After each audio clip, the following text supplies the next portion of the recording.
20. No había dudas de que la figura que me la había entregado era quien había escrito el mensaje. Tenía muy poco tiempo para regresar al hotel y contarle a Claudia lo que había sucedido. Corría a toda velocidad, y la gente que pasea en las avenidas no vio la sombra que pasaba rozándoles.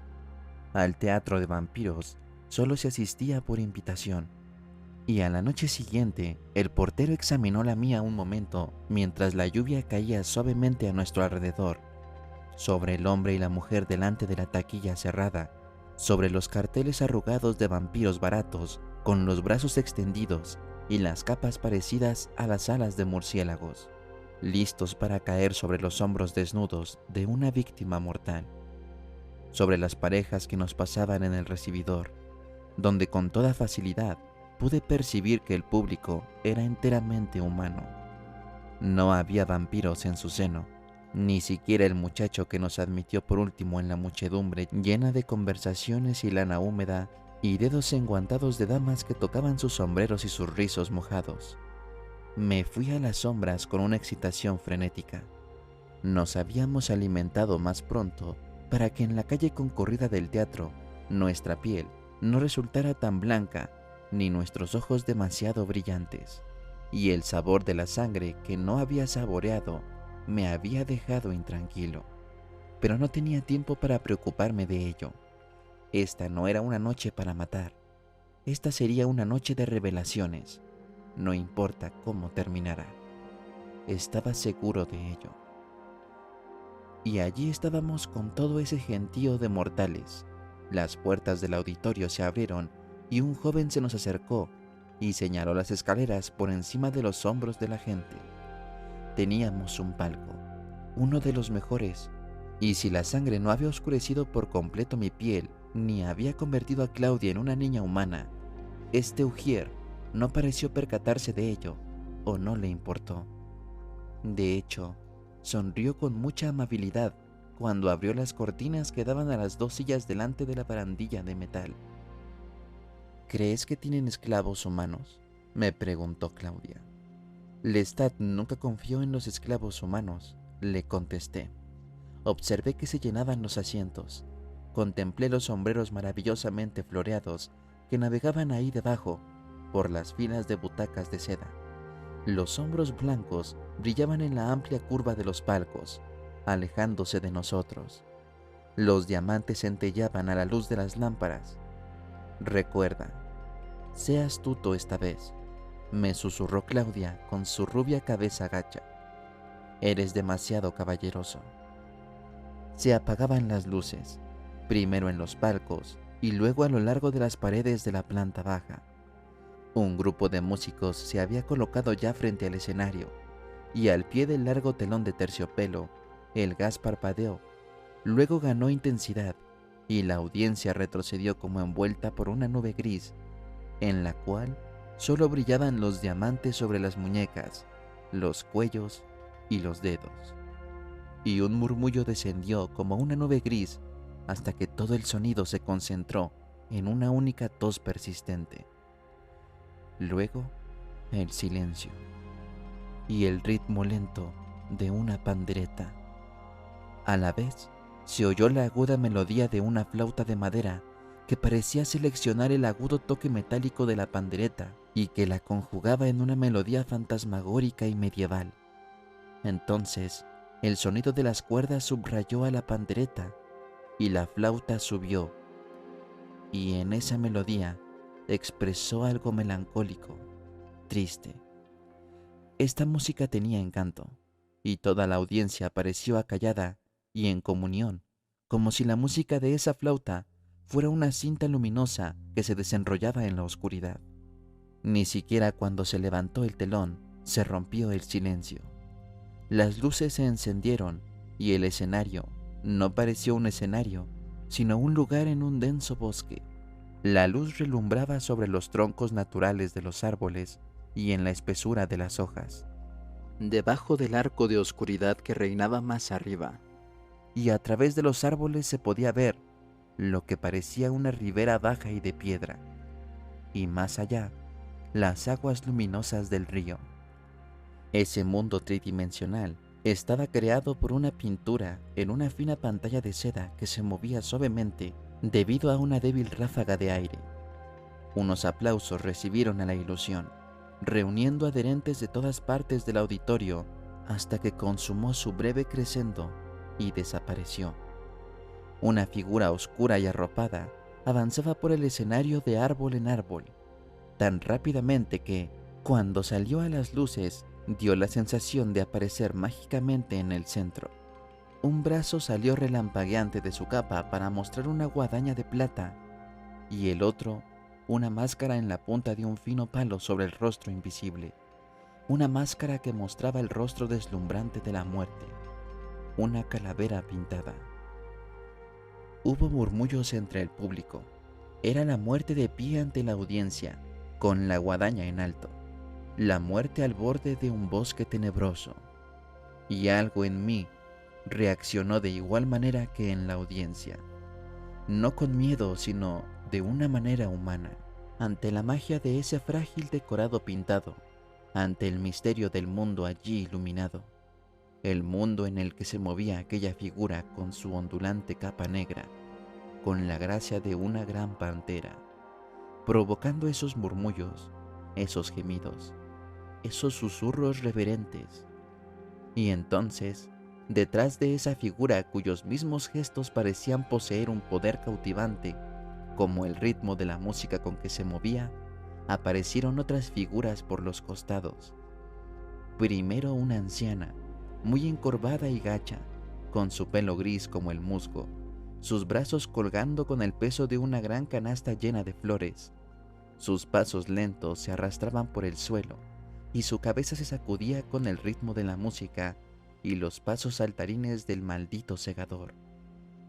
Y entonces retrocedió cuando lo vio, y lentamente depositó su canasta, y puso las manos juntas como si estuviera en oración. Parecía muy cansada. Poco a poco, fue dejando caer la cabeza hasta apoyarla sobre las manos, como si durmiera, y las extendió hacia él en súplica. Pero cuando él se le acercó y se agachó para mirarla directamente a la cara, que estaba ensombrecida debajo de sus cabellos, dio un paso atrás y movió las manos como para refrescar el aire. De forma vacilante, se produjeron algunas risas tímidas entre la concurrencia, pero cuando la anciana se levantó y salió atrás de la muerte, las risas resonaron abiertamente. La música aceleró su ritmo mientras la anciana perseguía a la muerte por todo el escenario, hasta que, al final, se apoyó en la oscuridad de un viejo tronco, metiendo su máscara bajo un brazo como un pájaro. Y la anciana, perdida, derrotada, recogió su canasta mientras la música se ajustaba a sus pasos lentos, y ella se fue del escenario. No me gustó, ni me gustaron las risas. Pude ver que entraban otras figuras en el escenario, que la música orquestaba sus gesticulaciones y que un montón de mendigos y mutilados, con muletas y vestidos con trapos grises, se acercaban a la muerte, quien giró y escapó de uno con un súbito arqueamiento de la espalda, del otro con un gesto femenino de disgusto, de todos ellos finalmente con una cansada muestra de aburrimiento y apatía. Fue entonces cuando me di cuenta de que la mano blanca y lánguida que hacía esos gestos cómicos no estaba pintada. Era una mano de vampiro la que hacía reír al público. Una mano de vampiro fue la que levantó entonces la calavera sonriente, cuando el escenario quedó vacío. Y entonces ese vampiro, todavía con la máscara tapándole el rostro, adoptó de forma maravillosa la posición de descansar su peso contra un árbol pintado en la seda, como si se estuviera durmiendo plácidamente.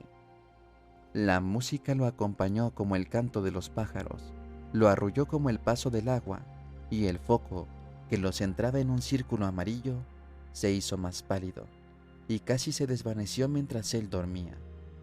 Otro rayo de luz traspasó el telón de fondo, y pareció fundirlo para revelar a una joven de pie y solitaria al fondo del escenario. Era majestuosamente alta, y estaba coronada por una voluminosa masa de cabellos dorados. Pude sentir el temor de la audiencia cuando pareció flotar en la luz, y el bosque lúgubre creció y ella pareció perdida entre los árboles. Estaba perdida y no era una vampira. Las manchas de su camisa y de su falda sucia no eran de pintura de decorado.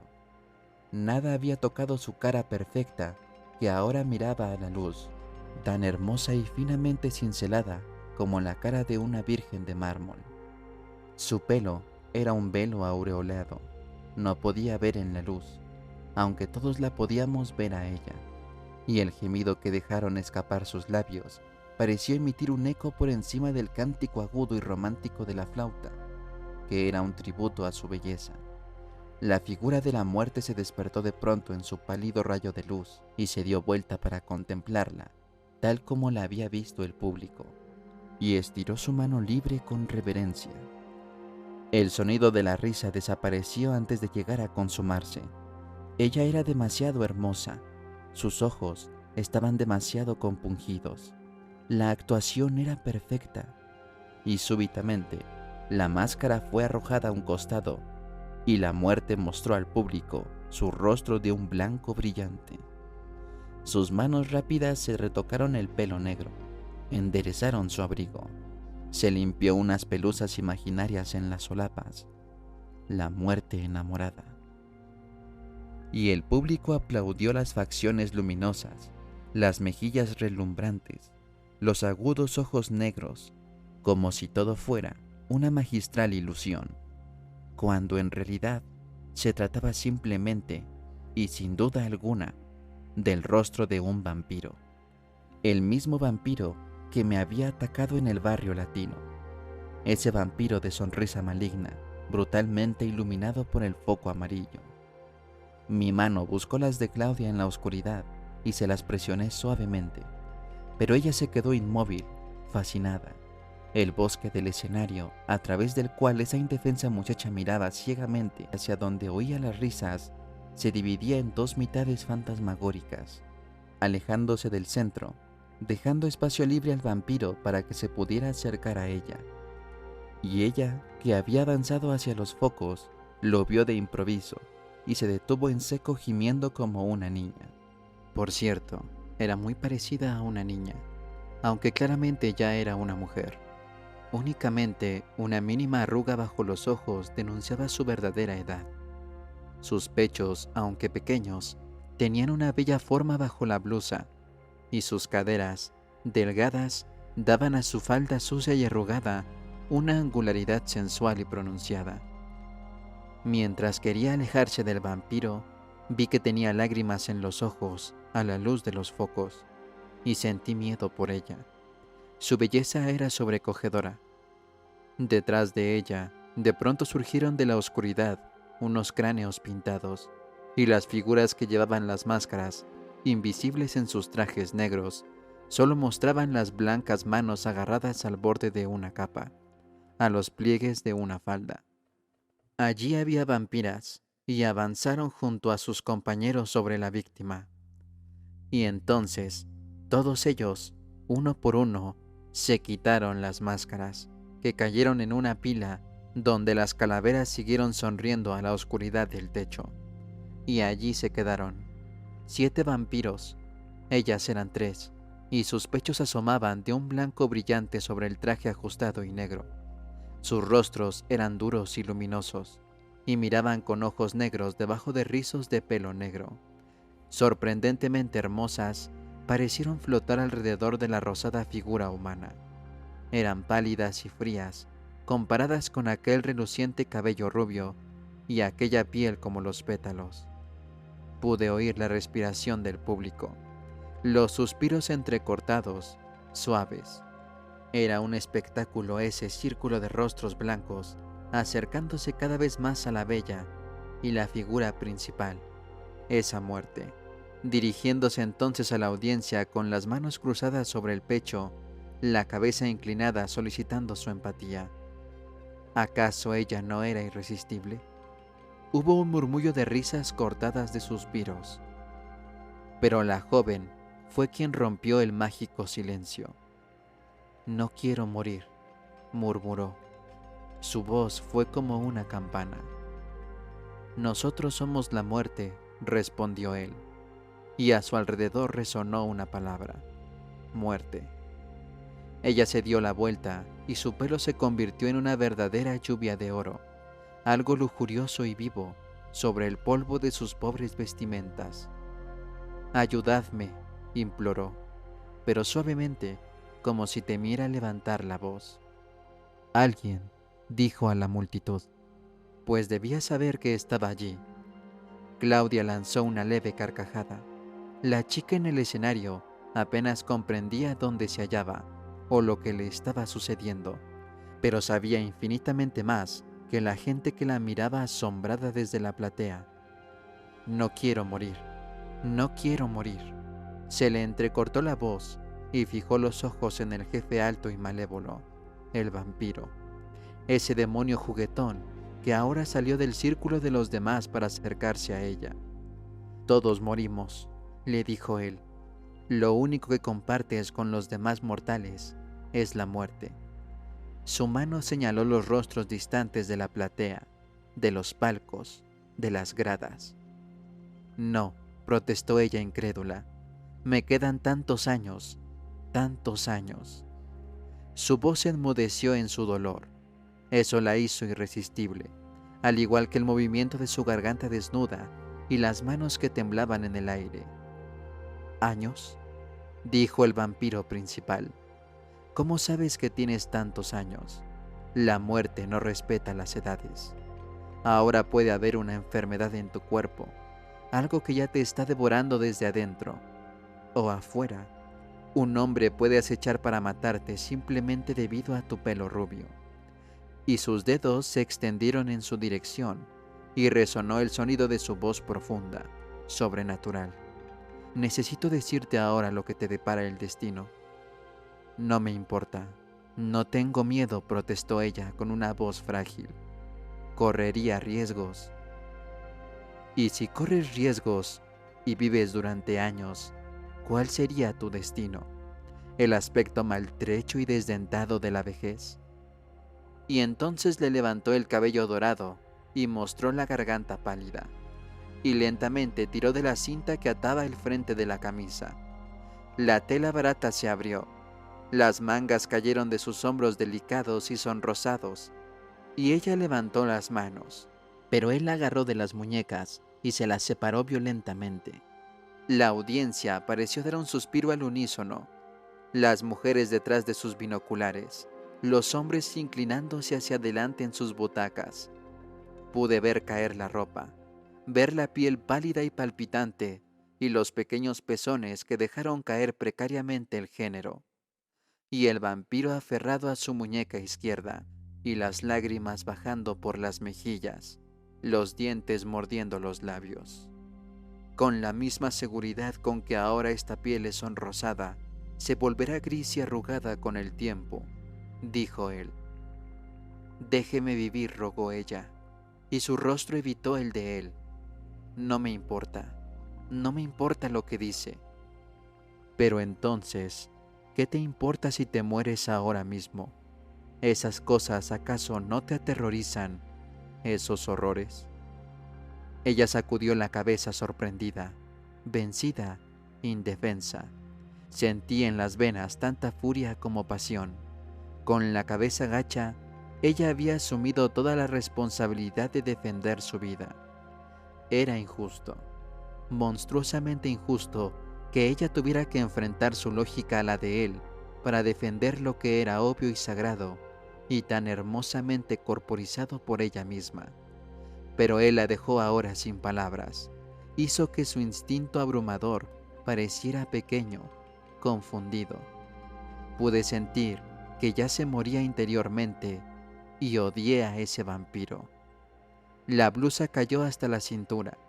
Un murmullo resonó entre la multitud fascinada cuando quedaron a la vista sus pechos pequeños y redondos. Ella trató de liberar su muñeca, pero él se la mantuvo agarrada. «Y supongamos que te dejamos ir. Supongamos que el maldito segador tiene un corazón que no puede resistir tu belleza. ¿A quién entonces debería dirigir su pasión. Alguien debe morir en tu lugar. ¿Elegirías tú misma a la persona indicada? La persona que vendría aquí y sufriría tal como tú sufres ahora. Señaló a la audiencia. La confusión de la joven era terrible. ¿Tienes una hermana, una madre, una hija? No, respondió ella. No.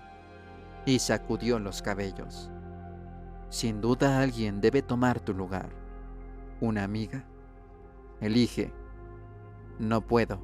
No lo haría, respondió, mientras se contorsionaba tratando de liberarse. Los vampiros a su alrededor la observaban, inmóviles. Sus rostros seguían sin mostrar la menor emoción, como si la carne sobrenatural estuviera hecha de máscaras. ¿No puedes?, se burló él, y supe que si ella decía que sí, él la condenaría. Diría que era pérfida por sentenciar a alguien a la muerte. Diría que ella se merecía su suerte. La muerte te espera en todas partes, aseguró él entonces, y suspiró como si de repente se sintiera frustrado. La audiencia no lo pudo percibir, pero yo sí. Pude ver que le estiraban los músculos de la cara pulida. Trataba de que ella fijara sus ojos en los suyos, pero ella pareció estar desesperada, aunque esperanzadamente distante de él. En el aire cálido y ascendente pude oler el polvo y el perfume de la piel de la muchacha, oír el latido suave de su corazón.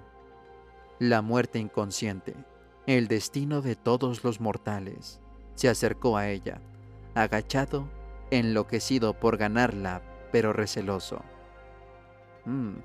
Pero nosotros somos la muerte consciente. Eso te transformaría en una novia. ¿Sabes lo que significa ser amada por la muerte?, preguntó, y casi la besó en el rostro, que resplandecía por las lágrimas. ¿Sabes lo que significa que la muerte conozca tu nombre? Ella lo miró, aturdida por el terror, y entonces sus ojos parecieron humedecerse, sus labios parecieron perder fuerza. Miraba detrás de él a la figura de otro vampiro que había aparecido lentamente de las sombras. Durante largo rato había permanecido apartado del grupo, con las manos cerradas y los grandes ojos negros inmóviles. Su actitud no era una actitud de hambre, no parecía estar en trance, pero ella lo miraba a los ojos y su dolor la bañaba con una luz hermosa, una luz que la hacía irresistiblemente atractiva. Eso era lo que mantenía en suspenso al público, ese dolor terrible. Yo podía sentir la piel de ella, sentir sus pequeños pechos erectos, sentir que mis brazos la acariciaban. Entrecerré los ojos y la vi deslumbrando contra esa oscuridad privada. Era lo que sentían todos los que estaban a su alrededor, esa comunidad de vampiros. Ella no tenía la menor oportunidad de salvación. Y entonces, volviendo a abrir bien los ojos, la vi brillar a la luz humosa de las lámparas. Vi sus lágrimas como oro cuando, suaves, resonaron las palabras que pronunció el vampiro que se mantenía a distancia. Nada de dolor. Pude ver que el actor se ponía rígido, pero nadie más podía verlo. Ellos únicamente verían el rostro suave e infantil de la muchacha. Esos labios entreabiertos, paralizados por la sorpresa inocente mientras miraba al vampiro distante. Escucharon que ella repetía sus palabras. Nada de dolor. Tu belleza es un regalo para nosotros. Su voz sonora y rica llenó sin esfuerzo la sala y pareció fijar y reducir la creciente ola de excitación.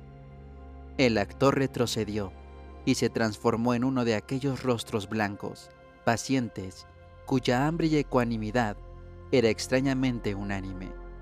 Ella estaba lánguida, olvidada ya su desnudez, con los párpados en movimiento, y un suspiro escapó de sus labios húmedos. Nada de dolor, repitió. Yo apenas podía soportar la visión de su entrega, verla morir ahora ante el poder del vampiro. Quise avisarle a gritos, romper el hechizo, y la deseé. La deseé mientras él se le acercaba, con su mano extendida hacia la falda, y ella inclinada ante él, con la cabeza ladeada y la ropa negra resbalando por sus caderas, sobre el brillo dorado del pelo entre sus piernas. Una niña agachada con aquel vello delicado, y cayendo finalmente a sus pies. El vampiro abrió los brazos, de espaldas a las luces centelleantes, y su pelo negro pareció temblar cuando el dorado de ella cayó sobre su abrigo negro. Nada de dolor, murmuraba él, y ella se entregaba. Y entonces, moviéndola lentamente a un costado para que todos pudieran contemplar su cara serena, él la levantó.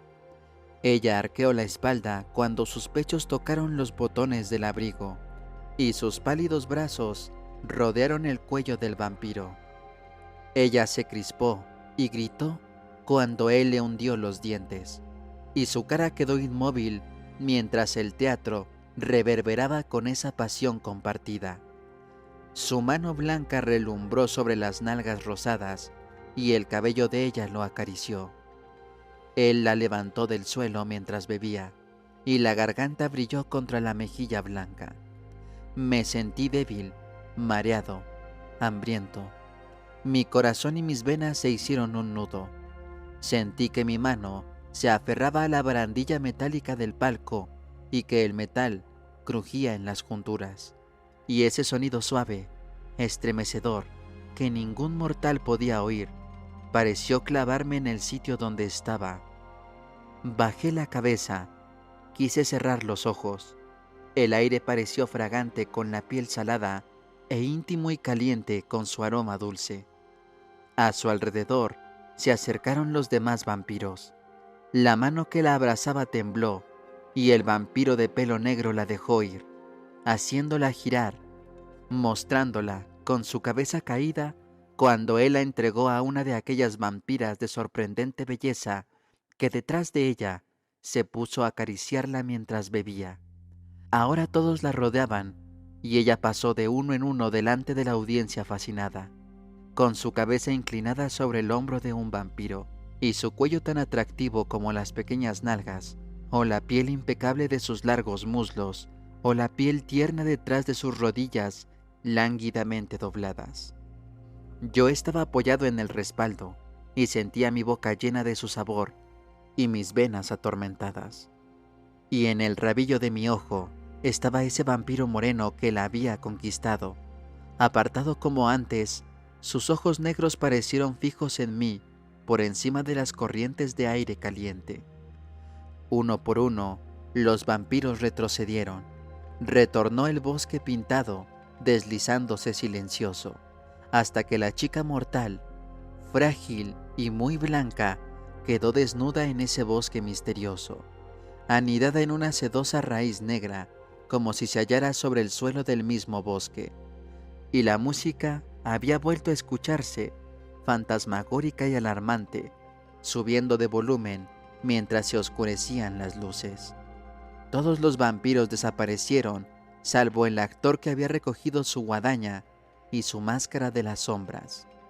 Se puso de cuclillas al lado de la muchacha durmiente, mientras las luces se apagaban lentamente, y solo la música tenía poder y fuerza en la oscuridad reinante. Y luego también dejó de oírse.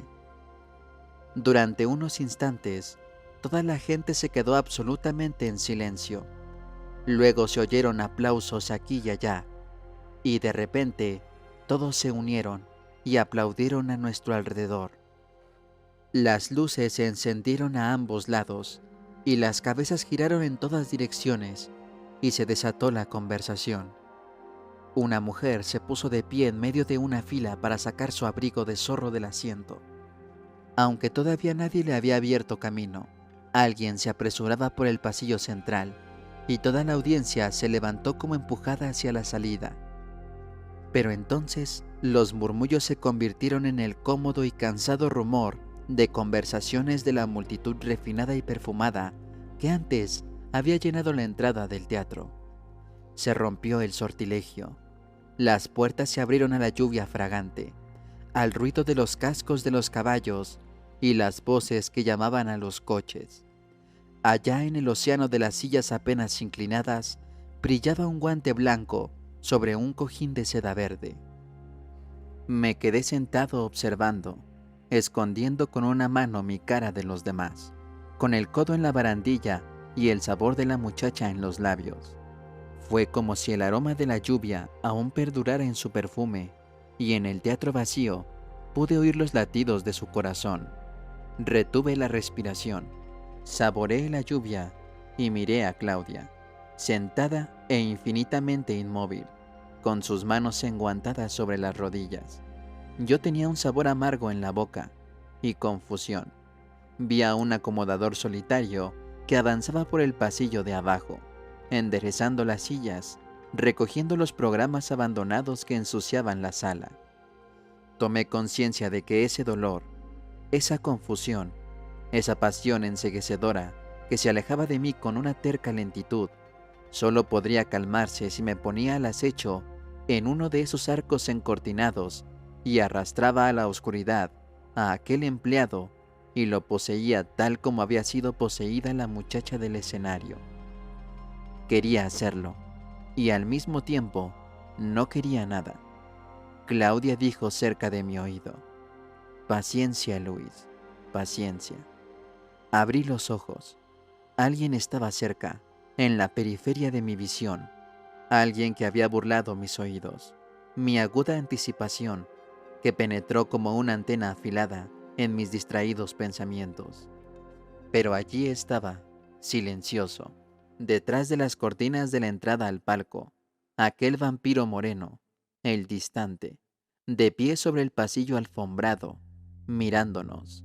Yo entonces ya sabía, como había sospechado, que se trataba del vampiro que me había dado la tarjeta de admisión al teatro, Armand.